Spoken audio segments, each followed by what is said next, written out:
یہ واقعہ خواجہ نصیر الدین طوسی سے منسوب ہے کہ وہ ایک مرتبہ سفر کرتے ہوئے رات کے وقت کسی گاؤں میں پہنچے۔ گرمیوں کی اس رات میں انہیں اسی مقام پر رکنا پڑا۔ وہاں ایک شخص پنچکی چلا رہا تھا۔ اس نے خواجہ صاحب کی میزبانی کی اور ان سے کہا، آج رات آپ اسی چھپر کے نیچے سو جائیں جہاں پنچکی لگی ہوئی ہے۔ خواجہ صاحب ایک ماہر فلکیات بھی تھے۔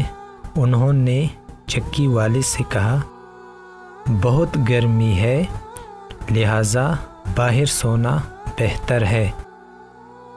چکی والے نے کہا، آج رات بارش ہوگی۔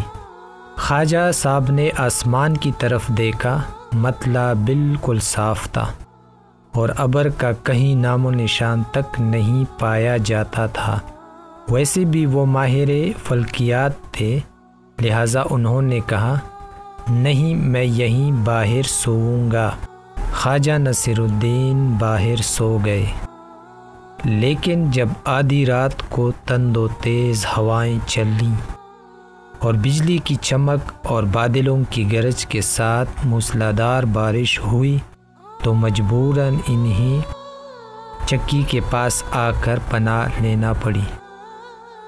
یہاں آ کر انہوں نے چکی والے سے پوچھا، تم نے کیسے جان لیا کہ آج کی رات بارش ہوگی؟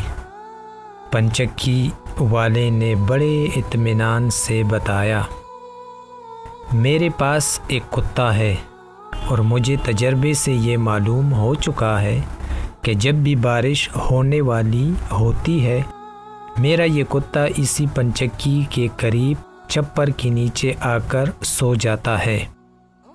گزشتہ رات بھی اس نے ایسا ہی کیا تھا، لہٰذا مجھے معلوم ہو گیا کہ بارش آنے والی ہے۔